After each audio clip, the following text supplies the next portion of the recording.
Bonjour à tous et bienvenue sur Sensation. Nous recevons aujourd'hui Mélanie Fazi, auteure du livre Nous qui n'existons pas aux éditions Dystopia. Bonjour Mélanie. Bonjour. Tout d'abord, quand et comment vous est venue l'idée d'écrire ce livre et pourquoi l'avoir écrit ?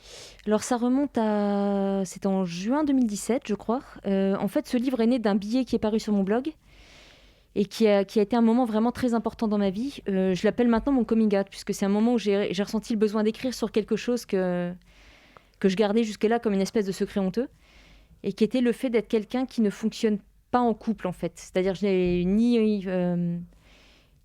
ni intéressée par les relations, ni amoureuses, ni sexuelles, ni tout... Enfin voilà, tout ce champ-là ne m'intéresse pas. Je fonctionne comme personne seule, ce qui n'a jamais été un problème en soi, si ce n'est que pendant toute ma vie, jusqu'à l'âge de 40 ans, l'insistance des gens à me demander, à m'interroger sur ça m'a convaincue que j'étais anormale, en fait, que j'avais un problème, que c'était un blocage à dénouer. J'ai vraiment reçu ce message-là, même de manière bienveillante par mes amis des fois ou mon entourage, mais tout le monde me disait que ça ne pouvait pas être normal d'être comme ça. Et à 40 ans, il y a eu un chemin qui m'a fait comprendre que non, en réalité, depuis le début, j'étais très sûre de moi et que j'étais heureuse comme ça. Mais me faire prendre conscience aussi qu'il y avait d'autres personnes comme moi. Et là, je me suis dit, bon, d'une part, j'en peux plus, il faut que j'en parle. Et d'autre part, comment se fait-il que s'il y a d'autres personnes comme moi, je n'en ai jamais entendu parler ? Ça fait 40 ans que je cherche d'autres personnes comme moi, je cherche dans la fiction, dans les médias, dans les représentations, je ne vois rien. Qu'est-ce qui se passe ? Donc un jour, sur un coup de tête, j'écris un billet sur mon blog, donc en juin 2017, et qui a un retentissement que je n'avais pas attendu. Énormément de gens viennent, d'une part, m'assurer de leur bienveillance, d'une part, et beaucoup de gens viennent me dire « Mais tu sais quoi, moi aussi je suis comme toi, mais je n'osais pas en parler ». Et je m'aperçois que je suis entourée de dizaines de personnes qui fonctionnent comme moi, et qu'on vivait dans la honte de quelque chose qui en fait était tout à fait inhabituel mais banal. Ouais, c'est malheureux quand même. Pourquoi parler d'anormalité ? C'est peut-être juste quelque chose d'une dépendance, peut-être quelque chose... C'est plus de l'ordre de la norme sociale. Il y a vraiment une habitude de la part des gens d'être... je me rends compte maintenant, pour avoir beaucoup plus creusé le sujet, en avoir parlé avec d'autres personnes, c'est quelque chose qui est beaucoup plus fréquent qu'on le pense. Mais on nous renvoie tellement l'idée que le couple, la sexualité, l'amour, etc. sont quelque chose qui sont nécessaires à l'épanouissement que il y a une espèce d'auto-persuasion au bout d'un moment. Et du coup, c'est pour ça que votre titre s'appelle donc « Nous qui n'existons pas », c'est la raison. Voilà, c'était un peu l'idée. C'est que donc, le livre est né suite à ça, puisqu'il y a eu un tel retentissement que j'ai ressenti le besoin de pousser l'acte d'écriture plus loin. Et au moment de choisir un titre... j'ai eu du mal à trouver d'ailleurs, mais j'ai trouvé ça, c'est l'idée à la fois, on n'existe pas dans les représentations, donc on a vraiment ce sentiment de ne pas exister socialement, de ne pas exister tout court. Et nous, parce que le texte parle d'un cheminement, à la fois vers au départ le jeu. J'accepte que je suis comme ça, que je ne suis pas normale, j'ai pas un problème à résoudre, je suis simplement différente, et encore différente. Ça reste à démontrer. Et ensuite prendre conscience que je ne suis pas la seule, donc le passage vers ce nous. Et c'était à la fois, c'était un peu une bouteille jetée à la mer. C'est moi, j'ai besoin d'en parler pour moi, mais je voudrais atteindre d'autres personnes aussi. Et concrètement, donc, quels sujets sont traités dans votre ouvrage, pardon ? Donc c'est beaucoup sur mon parcours, c'est un témoignage à la première personne vraiment sur ce parcours de vie, sur la sensation de grandir au milieu d'une société qui me renvoie que ce que je prétends être n'est pas possible. C'est vraiment, mais c'était dit de manière très simple des fois, c'est non, tu peux pas être comme ça, personne n'est comme ça. Et voilà, il y a le fait de grandir avec cette espèce de bizarrerie croissante de mais pourquoi tout le monde m'interroge sur ça ? Moi, je suis très bien comme ça. Pourquoi tout le monde m'y renvoie constamment ? Ensuite, le mal que je me suis fait à me convaincre que c'était un problème, jusqu'à l'acceptation finalement que non seulement c'était pas un problème, mais que je n'étais pas la seule. Donc c'est vraiment tout ce parcours et tout ce cheminement intérieur. L'idée étant d'écrire sur quelque chose d'extrêmement personnel, pour essayer de toucher des gens, pour aller vers quelque chose de plus universel. Vous êtes nouvelliste et romancière de fantaisie et de fantastique. Voilà. Vous êtes d'ailleurs principalement connue pour vos nouvelles fantastiques. Pourquoi avoir longtemps choisi donc de traiter la fantaisie et pas un autre genre ? C'est vraiment quelque chose qui s'est imposé. D'une part, c'est vraiment une esthétique et un type d'ambiance qui me parle depuis l'enfance. C'est vraiment un langage naturel pour moi, je dirais. Et il se trouve qu'à l'adolescence, j'en lisais beaucoup. J'ai commencé à lire des nouvelles fantastiques spécifiquement.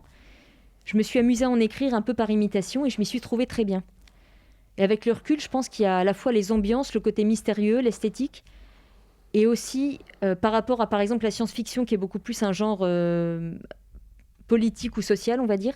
Le fantastique, c'est beaucoup axé sur l'intime, sur les personnages. beaucoup sur les angoisses des personnages. Et je pense que cet aspect psychologique m'a vraiment beaucoup parlé. Nous qui n'existons pas, c'est donc votre premier ouvrage de non-fiction. Pourquoi est-ce que vous avez voulu changer de style ? Ça s'est fait de manière très spontanée, ça n'a vraiment pas été un choix, c'est que la fiction s'est arrêtée progressivement. J'avais de moins en moins d'idées. Là, ça fait 4 ans que j'en ai pas écrit du tout et je suis pas sûre que ça reviendra. Et il y a eu un moment où donc les mots ont cherché à sortir sous une autre forme. Et l'explication que j'ai avec le recul, parce que sur le moment, on ne sait pas forcément, c'est que la fiction était un outil à un moment donné où je cherchais quelque chose sans savoir quoi. Je pense que j'ai eu vraiment une recherche d'identité, des choses cherchées à sortir et qui n'avaient pas de nom. Et comme je ne pouvais pas écrire dessus directement, je compare souvent ça au langage des rêves. On a des images qui vont ensemble. On sait qu'elles veulent dire quelque chose, mais on ne sait pas nécessairement quoi. Ça sort de manière un peu embrouillée. Il y a un autre texte de non-fiction qui vient de naître, c'est L'année suspendue. Voilà. Est-ce que vous avez donc décidé d'arrêter la fiction pour la non-fiction ? Est-ce que c'est un point de non-retour ou vous êtes amené à faire un peu de tout ? Mais je ne sais pas encore, je n'ai pas le recul pour savoir si ce sera juste une parenthèse. Mais L'année suspendue, il est né directement de Nous qui n'existons pas. C'est-à-dire qu'après la sortie de ce livre, où je pensais moi que j'avais mis quelque part un point final à une quête d'identité, je me suis aperçue qu'il y avait quelque chose d'encore plus vaste derrière, puisque une personne qui me connaît depuis des années à la lecture de ce livre m'a appris que j'étais probablement autiste. Et ça a été un bouleversement majeur, parce que pourtant des questionnements d'identité douloureux, j'en ai eu pendant 40 ans. À aucun moment j'avais pensé ça, parce que j'avais des représentations de l'autisme qui étaient très limitées et complètement fausses. Et j'ai eu un parcours un peu compliqué à nouveau, un parcours d'un peu plus d'1 an, jusqu'au diagnostic, puisque j'ai creusé le sujet. Je me suis reconnue de manière vraiment troublante et assez bouleversante dans tout ce que je lisais. Et c'est devenu une obsession, c'est qu'il me fallait un diagnostic. Sauf que j'ai découvert que dans beaucoup de pays, dont la France, c'est un parcours du combattant de l'obtenir. Comment ça se fait ? Alors là, c'est un très très très long sujet, je pourrais en parler pendant des heures. Ouais. C'est un peu le sujet du livre, c'est qu'à la fois le sujet est encore très mal connu, il y a relativement peu de spécialistes, beaucoup, et ce que confirme mon expérience, parce que ni aucun médecin, aucun psy en 40 ans ne m'a jamais parlé de ça, alors que je me suis aperçue que j'ai un profil très classique. Donc je comprends pas. Beaucoup de gens autour de moi me disent après coup qu'ils s'en étaient doutés. Aucun professionnel me l'a dit, donc il y a vraiment de méconnaissance. Énormément, il semblerait qu'on a toujours cru que c'était très minoritaire et on s'aperçoit que non, il y a des formes relativement discrètes qui semblent être très très très nombreuses et des gens qui sont en questionnement comme moi je l'ai été. Depuis que j'en parle, j'ai des confidences extrêmement nombreuses de gens autour de moi. Il y a quelque chose de... On ne sait pas trop en fait. On ne sait pas trop dans quelle mesure le sujet est mal connu. On l'a sous-estimé. Il y a une espèce de flou autour de ce sujet. Et la France fait malheureusement partie des pays qui sont assez en retard là-dessus. Apparemment, aux États-Unis ou au Canada, on peut être diagnostiqué beaucoup plus vite, m'a-t-on dit. Moi, j'espère que ça évoluera avec le temps. Mais... Voilà, mais je sais que moi, je suis passée en libéral pour aller plus vite, mais si on passe par les centres de ressources autisme, qui est la voie qui est remboursée, ça peut prendre jusqu'à 3 ans. Ouais, quand même. C'est douloureux. En plus, c'est un parcours qui est vraiment douloureux, l'attente. Donc, Mais c'est quand même dingue de se dire que c'est quelqu'un qui l'a remarqué, mais pas vous, en fin de compte, directement. En fait, c'est parce que je connaissais pas le sujet et moi, les représentations que j'avais, notamment dans des films, étaient très, très, très éloignées de ce que j'étais.